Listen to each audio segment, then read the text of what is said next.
welcome such a huge crowd to this event, which is the outcome of a marvelous partnership, which shows what can happen when institutions collaborate. On the one hand, the East Tennessee Historical Society and its fantastic facilities, and on the other hand, the institution that I represent, the University of Tennessee Center for the Study of War and Society. We're delighted to be collaborating, and I also want to point out that if you'd like to learn more about our center, we have both an informational brochure in the back as well as newsletters, and if you pass us either an email address or a mailing address, we'd be glad to put you on our mailing list for future events.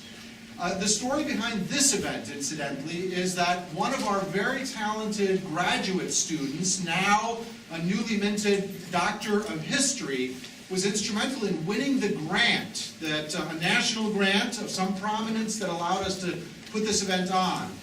That graduate student, former graduate student, now a Doctor of History, is Dr. Robert Rennie, who last year completed his dissertation under the direction of my colleague, Dr. Denise Phillips, a historian of science and the history of Germany, and his work is on fighter aces of the First World War on the German side, and what it was like in terms of the human experience of the new air war of World War I.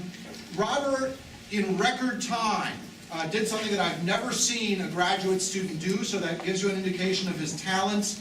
He put together, in quick order, an application for a grant competition from the Library of America in conjunction with the National Endowment for the Humanities and the Gilder Lehrman Historical Institute, and we won the grant as a result of Robert's efforts, and were able to put on programming in cooperation with the East Tennessee Historical Society for the commemoration of the First World War.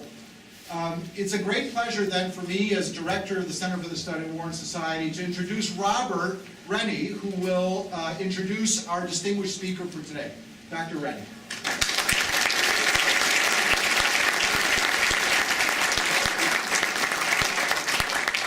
Good afternoon. It is fantastic to see so many people here on a fairly drizzly Sunday afternoon. So yeah, welcome. I'm very glad that you guys took time out of your weekend to come and see what is going to be a fantastic lecture about some really interesting questions. As you probably know, we've been marking the centenary of the First World War since 2014. We've been marking the events as they've moved along, and today we're looking at the question of how the United States enters the First World War.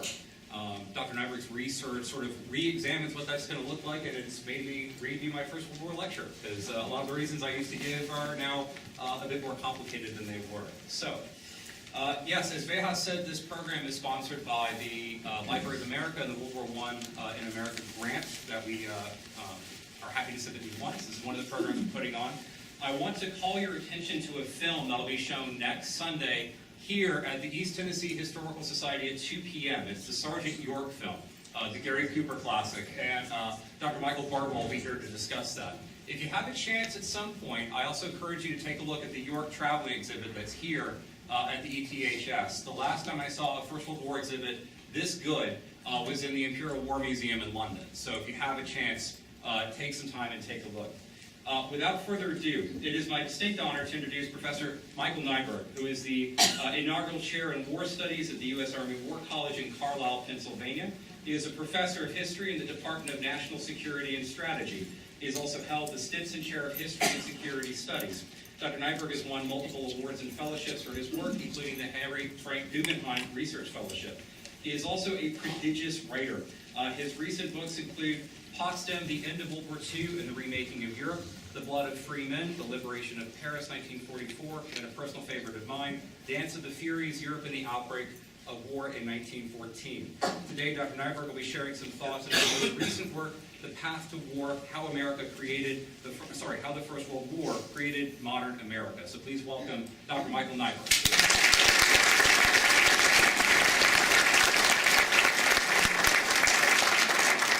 Thank you, everybody. Thanks for coming out on a rainy day, and I understand we're up against a basketball game this afternoon, so I really appreciate everybody coming.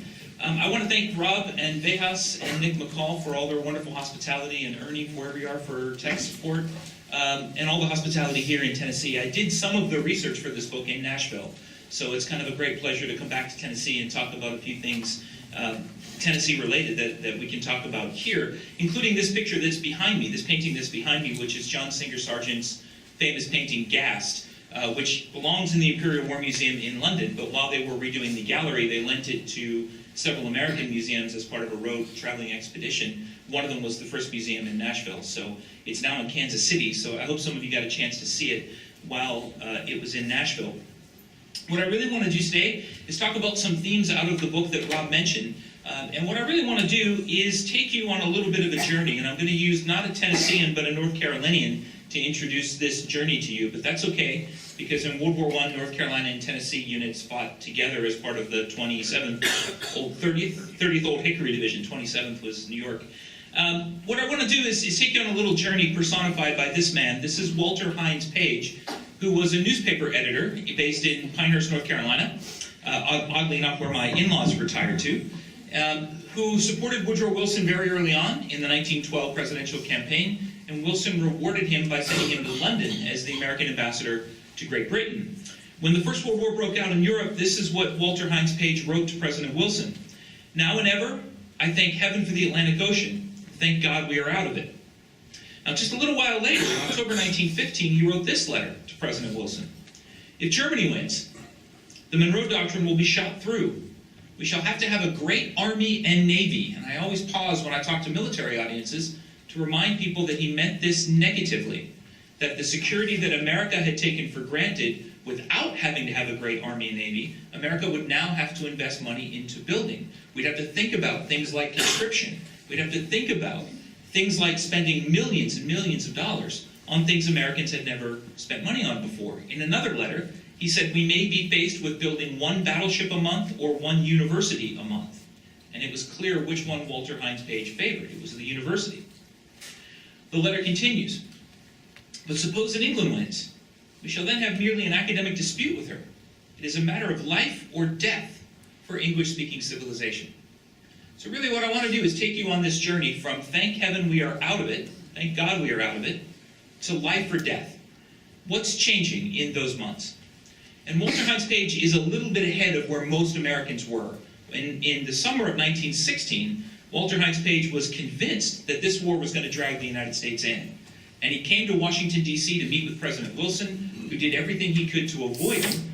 So Walter Hines Page went to the Jersey Shore, where Woodrow Wilson had his summer home, and literally sat on the president's front porch, waiting for Woodrow Wilson to show up. But I could have picked any number of Americans. I picked Page because of the power of his language and the timing here. And what I want to do is kind of walk you through three phases of this. The first is the outbreak of the war in Europe to about the sinking of the Lusitania. The second runs from about the sinking of the Lusitania to the beginning of 1917. And the third is the entry of the U.S. in the first few months of 1917. And it's going to follow this journey that most Americans are going to take from it's none of our concern to it's life or death. Now, the first thing I'd like to do is dispel a myth that Americans weren't paying any attention to this war or that we were somehow isolationist. This is an ad you're going to see a lot from the city of Pittsburgh because that's where I'm from. That's just the way it goes. This is the Pittsburgh Gazette-Times advertising that they had secured through the New York Sun the writings of Richard Harding Davis, easily the most famous journalist in America in 1914. A close friend of Theodore Roosevelt's. He'd been actually at San Juan Hill with Roosevelt. He'd covered the Russo-Japanese War. A very, very famous guy.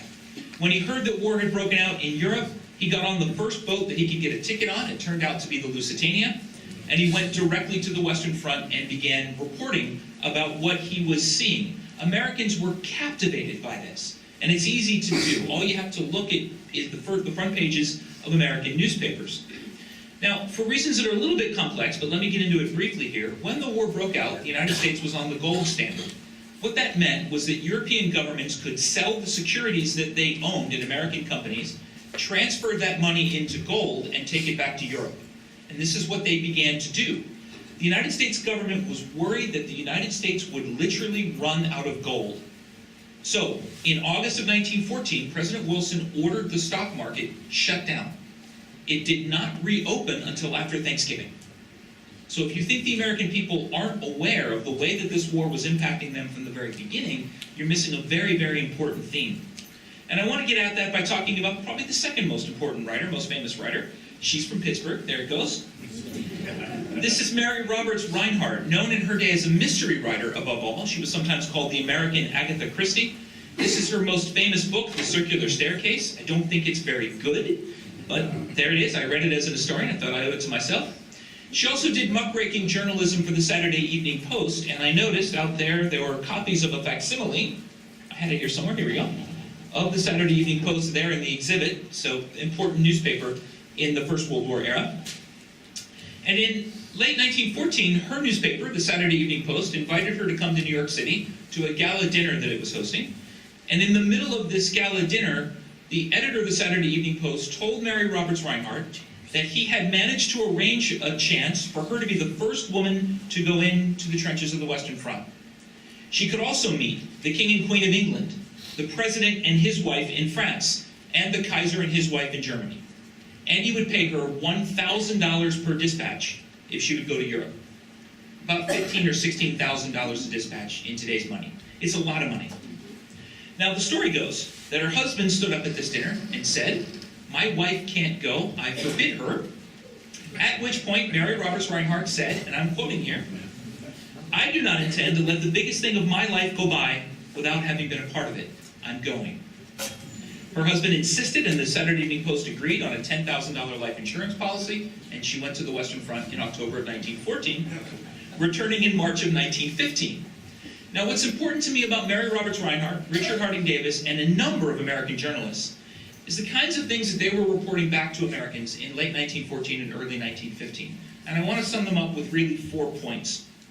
The first is, they went to Europe saying that they were going to blame both sides, a kind of plague on both your houses, for letting a war like this begin. Very quickly after they got there, however, all of these reporters start to argue that France and Britain really were in this war for defensive reasons, and that if anybody was to blame for the war, it was the German government for taking a relatively minor diplomatic incident, like the shooting of the Archduke in Sarajevo, and turning it into not just a continental war, but a world war. And that, by the way, I think reflects very closely the opinions of most Americans in 1914 and 1915, that it's not our war, but our sympathies are with the British and the French, especially the French.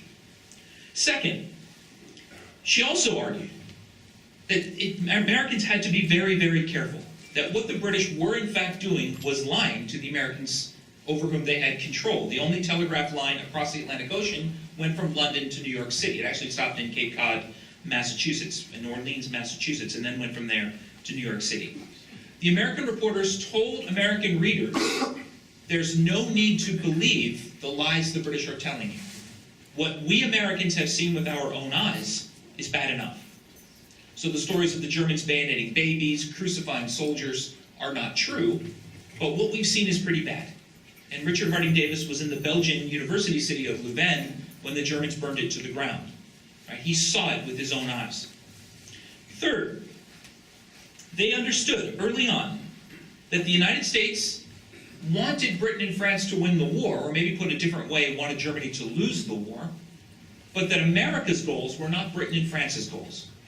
In other words, they argued, if America got involved in the war, if America joined the war, it should do so only when American interests were threatened. Under no circumstances should the United States enter this war to get the British and French out of a jam that they may have not been responsible for, but it's still their jam.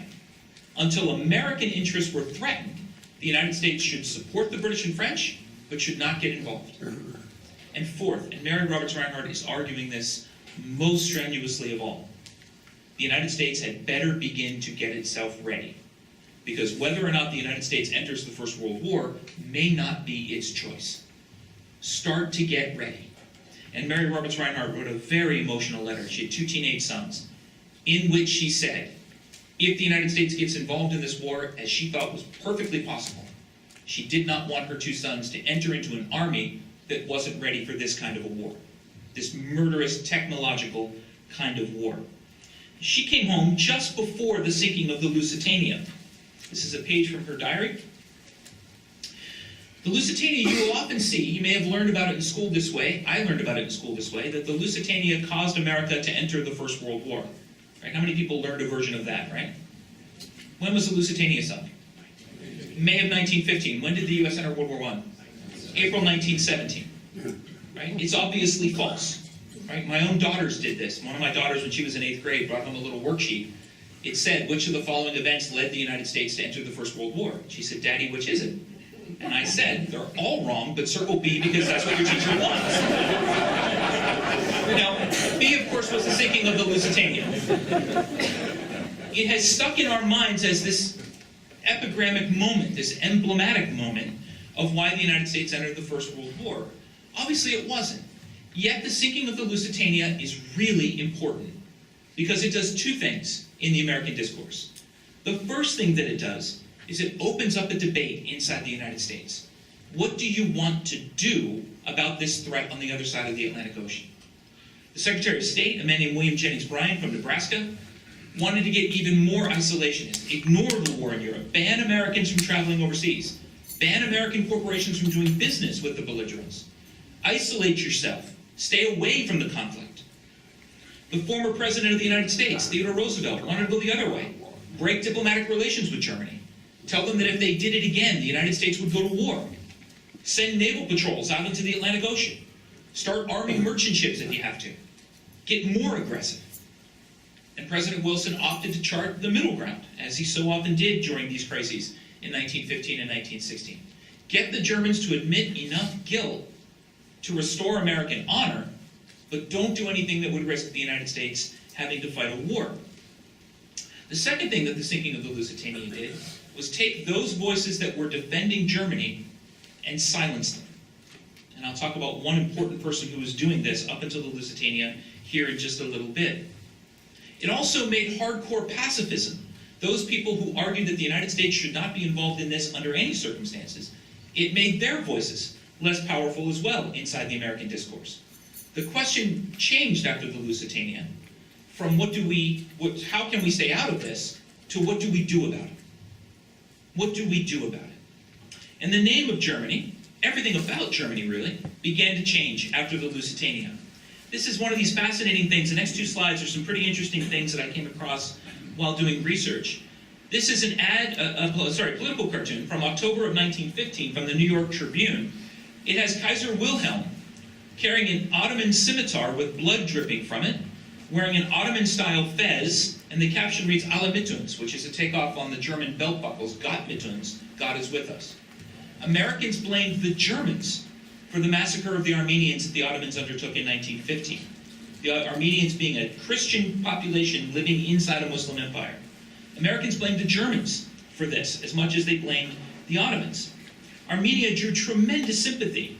Philadelphia held an Armenia Day in which they took every public building in the city and dressed it in black crepe, covered it in black crepe. And as soon as the city raised enough money, they lifted the black crepe off of that building. There were also sabotage campaigns in the United States, run by German agents. There was the attempted assassination of J.P. Morgan, a bomb placed in the Vice President's office in the Capitol building. The single largest act of terrorism in American history before 9/11, committed in Jersey City, New Jersey, at the so-called Black Tom Piers. The expulsion of two German diplomats, Karl Boyett and Franz von Papen, from the United States for their involvement in these activities. Von Papen later went on to become the last German chancellor before the rise of Adolf Hitler. Surprise, surprise. There were allegations that foreign officials were trying to buy American newspapers, rig American elections. All done out of an office in New York City that a couple of years ago I had the address of this building. I decided to go downtown. I was in New York anyway. Decided to go down to the financial district and see what that building is today. It is the North American headquarters of Deutsche Bank. I was just in Canada last week in New Brunswick. A very famous sabotage event was an attempt by two German agents in February 1950 to blow up the railroad bridge between St. Croix, New Brunswick and Vanceboro, Maine. The easiest thing for an American company to do if it wanted to sell something to the Europeans was just sell it to the Canadians. And then let the Canadians, which are of course part of the British Empire, let them worry about getting it overseas. Right? This is an attempt to blow up the bridge to make that more difficult. There were rumors that German agents were involved in the mess in Mexico, what we would today call the failed state of Mexico. Several German agents, after committing sabotage acts in the United States, ended up in Mexico. And when Pancho Villa made his raid into New Mexico, raiding Columbus, New Mexico, he brought with him an American woman that he released, who told American reporters that Pancho Villa had bragged that it was the Germans who had funded him and promised him diplomatic support. So there's all these fears. There's also a wonderful story that I don't really have time to get into, but it's a lot of fun, of a German agent who has been tracked by the Secret Service, falling asleep on the old New York City elevated train line, waking up, realizing he missed his stop, and jumping out of the subway, the elevated train, and forgetting his briefcase. Two Secret Service agents grab the briefcase and go out the other way, pull out a pistol, commandeer a taxi, and end up finding in it all kinds of evidence of what the Germans were doing. This is what led to the expulsion of those two agents. This is the first time in the history of the United States that police got a telephone tap to tap into a German social club in Central Park South in New York City. All kinds of things that are going on that are scaring Americans about what might be coming next. At the federal government level, not much happened for reasons that I'd be happy to get into in the question and answer, because to me it's very interesting. There was a proposal to reform the United States Army, to get rid of the National Guards and militias, and create one centralized United States Army, something called the Continental Army Plan, that ended up going nowhere for reasons I can talk about, which left the movement to prepare the country in private hands. This is the movement that became known as preparedness, another thing you come across when you're doing research. This is an ad from AT&T in the fall of 1915. In the semicircle in the bottom left of that image is Paul Revere, making his midnight ride in 1775 to warn the Bostonians about the arrival of the British. The rest of the image is an American Army officer on a telephone with a map of the Bell telephone network behind him. And the ad reads, in part, "In its wonderful preparedness to inform its citizens of a national need, the United States stands alone and unequaled. It can command the entire Bell telephone system, which completely covers our country with its network of wires." And the message was, if the government won't do it, we'll do it. This is what led Theodore Roosevelt and General Leonard Wood to take young men from the Ivy Leagues and take them up to the wilds of upstate New York, a place called Plattsburgh, New York, and have them go through officer candidate schools, volunteer schools. Well, Roosevelt didn't think this was going to actually staff the United States Army. What he wanted to do was shame Woodrow Wilson into taking action at the federal level. And Americans got involved. A Philadelphia industrialist named Powell Evans raised enough money so that any employee of the railroads or steel industry in Pennsylvania that wanted to go and get military training, this fund would pay for the training, keep his salary going while he did the training, and guarantee him a job when he was done. Charles Mayo of the Mayo Clinic began a committee for medical preparedness that began to think about what might happen if all these men and animals coming together created something like an influenza pandemic. Thomas Edison formed a committee on scientific preparedness. Columbia University in New York, which was run by a pacifist president, in late 1915 sent out a memo to every member of the faculty explaining the Army's G system. G1 is personnel, G2 is intel, G3 is in operations, and so on, and asking the faculty at Columbia University to put their name where they could best help the nation in an emergency. And every single member of the Columbia faculty did it.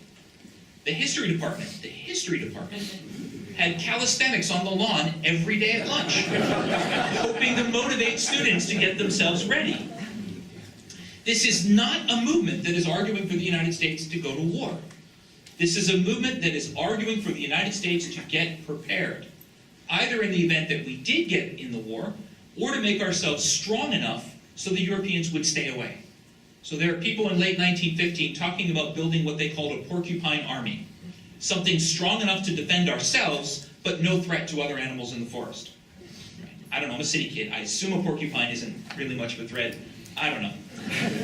There were other people, there's a ladybug right here. There were other people, Powell Evans among them, who argued that the United States risked the fate of China if it didn't do something. There we go. Little ladybug that came to see my lecture. We don't have those in the winter in Pennsylvania. They'll be back in a few months. Where was I? There were other people arguing that building an American strong army would prevent the United States from becoming what Powell Evans and others worried would become the next China. That is, a wealthy country unable to defend itself that would be carved up by its European rivals, just like China had been. This is what they're talking about. It's not necessarily an argument to get involved in the war. It's an argument to be strong enough so that America's voice will be heard without the United States being pushed around. Now, as I said, I'll be happy to talk about it in Q&A, but preparedness only produced some half measures, like a slightly larger Navy. An ROTC program comes out of it in 1960, and a whole lot of parades all across the country. But it highlighted the essential problem that the United States faced. how to build an army and navy that will protect the nation's interest without dragging it closer and closer to something the Americans didn't want. All, by the way, while Americans believed that they had done nothing, either to begin the war or to provoke the Europeans. Now, the Germans had their defenders. This guy, to me, is the most interesting. His name is Hugo Munsterberg. He was born in Danzig. He was a professor at Harvard and fascinated by the new medium of cinema.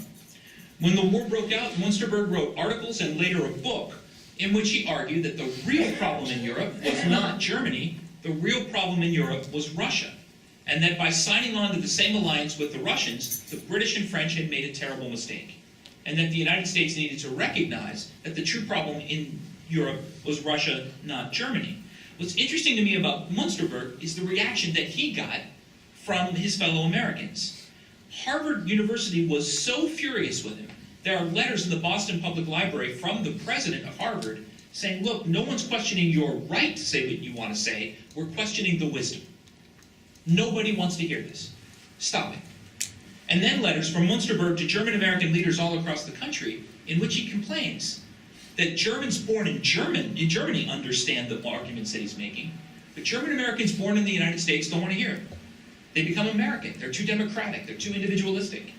They don't want to hear these arguments.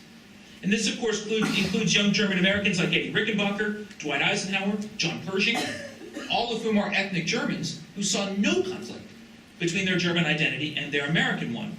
And I can talk a little bit about other ethnic groups if anybody is really interested. But after the Lusitania, you start to see these ideas coming together. That the United States wants to remain neutral, but if provoked and if brought into the war, there will be no conflict between so-called ethnic identity and American identity. After the Lusitania, Munsterberg stopped making his cases. He stopped giving lectures, he stopped writing letters.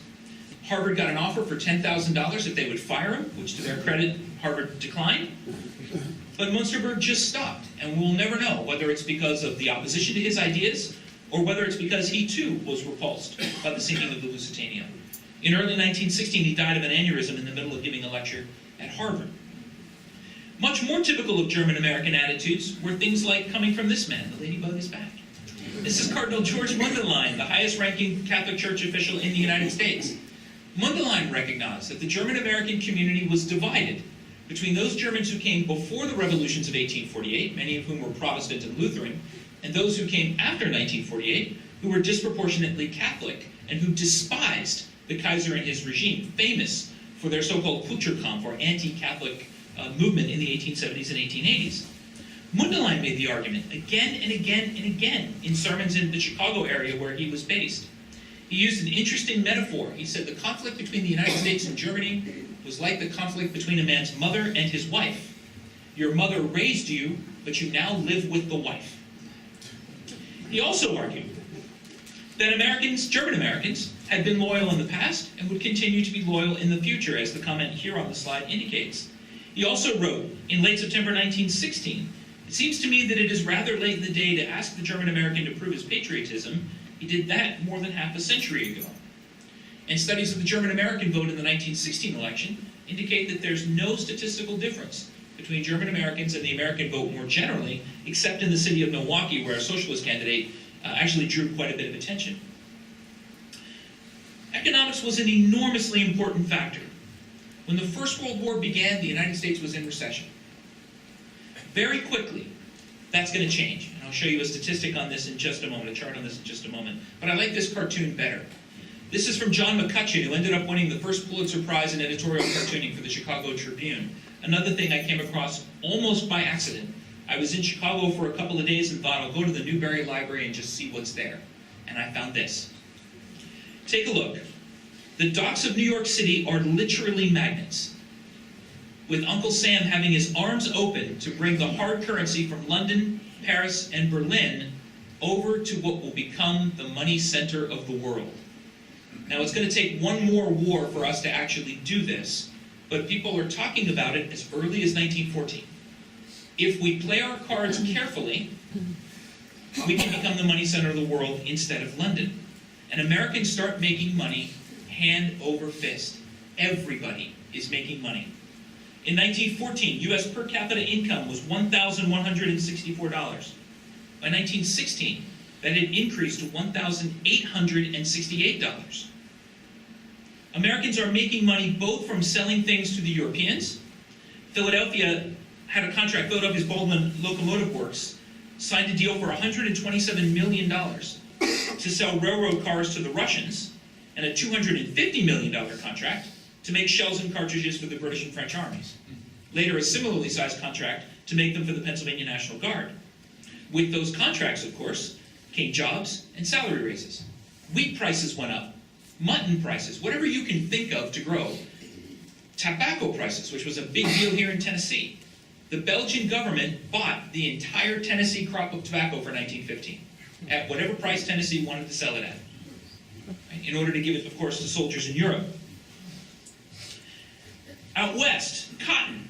Cotton's the one kind of weird exception here. Pig farming, whatever you can mention. The second way Americans are starting to make money is that all these luxury goods that Americans used to buy in Europe, they now buy at home. 1916 was the greatest year in the history of American Bible sales, because Americans had typically bought their Bibles from Europeans. Now those European printers are making military forms or whatever it is they need for the army, so American Bible makers stepped in. Pencils, eyeglasses, bicycles, you name it. American companies are now stepping up and saying, okay, they're unavailable from European manufacturers, let's buy them at home. Lamps, anything you can imagine, starts to happen that way. And this is the result. This is the net American trade balance. You'll note that in August of 1914, when the war began, the U.S. had a negative net trade balance with Europe. Look what happens by Christmas. Money is flowing into this country like it had never done before. And I do this with my wife and daughters a lot. I think they're getting tired of it. All the places in New York City, the great skyscrapers. There are two beautiful gardens in southeastern Pennsylvania and northern Delaware owned by the DuPont family. Go and find the cornerstones. They all say 1920 or 1921. Where do you think the money came from? Right? These beautiful gardens, Longwood Acres and Winchester Garden, are built by war profiteering money. With this comes a problem, though. Mary Roberts Reinhardt noted that Pittsburgh, which had just signed a gigantic contract through Westinghouse to build shells, is fattening on catastrophe. One of the files I looked at in Nashville were sermons given by Nashville ministers on Sunday mornings. And this is a common theme. What does it say about the United States? If we want Britain and France to win the war, but our number one response to this war is to fatten our wallets. What does it say about us? Who are we? As one Tennessee minister said, have we a right to this present prosperity? What does it say about us? What are we doing? Can we profit from the suffering of others? What kind of a country does it make us? Millions of Americans answered those questions by giving at least a part of their newfound riches to the British and to the French. The Ivy League had a proposal in 1916 to give all of the gate from their football games to the Belgian relief efforts. Now, college football was no different 100 years ago than it was today. The university president said, no. But they did pass buckets around that people threw money into to raise money. Where I'm from, in Pittsburgh, the great amusement park, Kennywood Park, still does ethnic days throughout the summer. There's a Polish day and there's a Ukrainian day. This is where it starts. The summer of 1916, they have a Serbian day. Not so Serbian people could come to the park, but all the profits raised that day would go to the relief of Serbia. This is where it begins. Americans gave enormous amounts of money. John Wanamaker, the great department store magnate in Philadelphia, personally raised $100 million for the relief of Belgium. Ann Arbor, Michigan, raised enough money to buy 2 entire field hospitals for the French army. In 3 hours, Philadelphia's Jewish community raised $250,000 for the relief of Jews in Poland. What's interesting to me about this is that almost all of this money goes to 4 places. It goes to Belgium, it goes to France, it goes to Serbia, and it goes to the Jews whose territory is being run over in Eastern Europe, a theme that Vejas has written about quite eloquently, and if you want to know more about it, Vejas is the scholar to turn to. As the Jewish communities of Eastern Europe get devastated, all of that money is going, of course, to the side that Americans most want to see win, or the side that Americans think